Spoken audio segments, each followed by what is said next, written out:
Welcome to the Rising to Resilience Learning Course Series. This is Class 5 of a 7-course series. Class 5, Resilience Through Taking Action. This class will provide an overview on taking action, motivation, a stress resilience action plan, saying no, asking for help, lifelong learning, working toward a goal, and solving problems. Why take action? Taking initiative, creating a plan, and moving forward in a positive direction will help you face stressors and develop skills to effectively solve problems as they arise. The key is to get going. Taking action involves motivation, having a stress resilience plan, learning how to say no, and asking for help. The first piece of taking action is motivation. Emotions bring about natural behavioral reactions. For example, if you're feeling sad about something, a natural behavior that you may want to do is to isolate yourself, avoid doing things that you should do. You may feel unmotivated and just want to sit in bed all day long and do nothing but eat or sleep. With that being said, sometimes acting on that natural behavior is not in your best interest. So, instead of doing what you would naturally want to do, it's important to try and do the opposite actions of what you would naturally want to do instead. Opposite actions to take when you're feeling sad include going out for a walk, calling a friend, or watching a funny video. This practice can be referenced to dialectical behavior therapy, DBT. Its main goals are to teach people how to live in the moment, develop healthy ways to cope with stress, regulate their emotions, and improve their relationships with others. The second piece of taking action is developing a stress resilience action plan.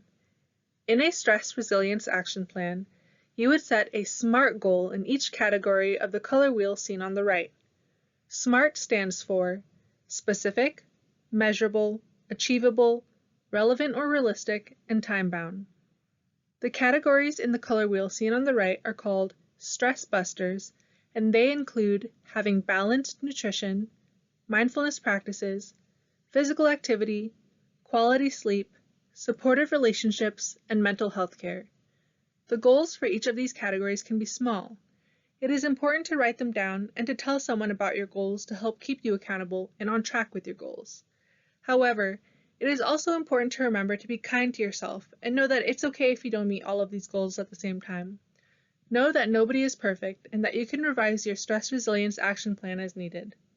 With examples of goals in a stress resilience action plan. In the category of supportive relationships, a goal could be spending quality time with your loved ones, doing a fun activity every weekend. In the category of quality sleep, a goal could be going to sleep and waking up at the same time each day. In the category of physical activity, a goal could be going for a walk for 30 minutes every evening.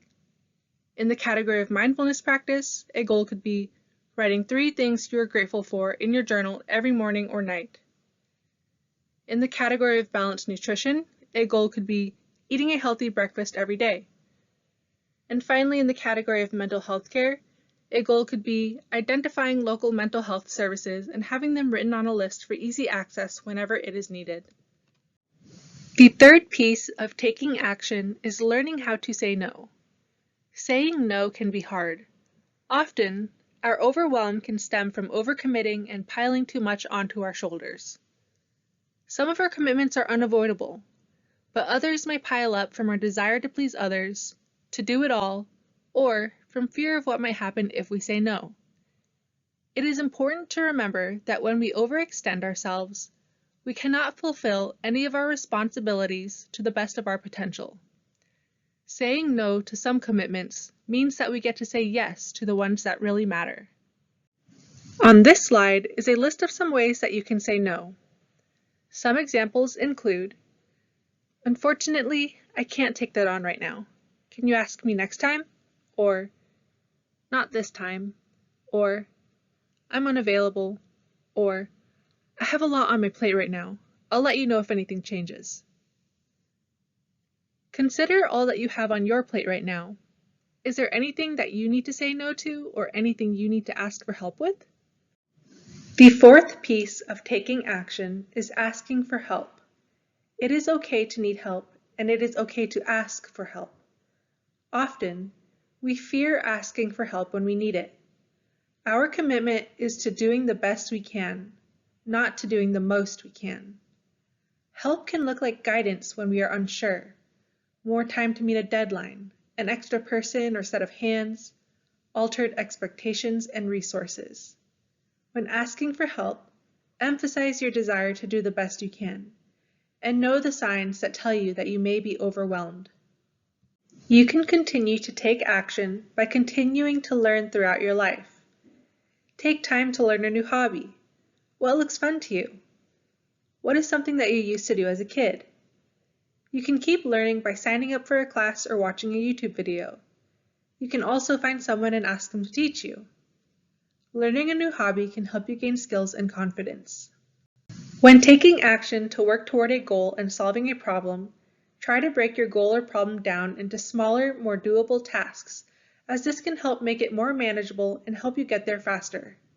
Keep breaking down your goal and tasks into more steps until each one feels manageable. Start with the first task and then cross each one off as you go.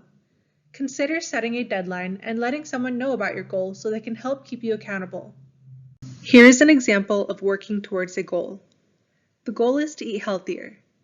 You can break this goal down further by cooking more meals at home, choosing 3 nights of the week to cook at home, finding healthy recipes that take less than 20 to 30 minutes, batch cooking or making a large quantity for leftovers that are ready to go, cooking 3 healthy recipes per week for the month of March, saving the recipes that you like, reflecting on the process, and celebrating your success.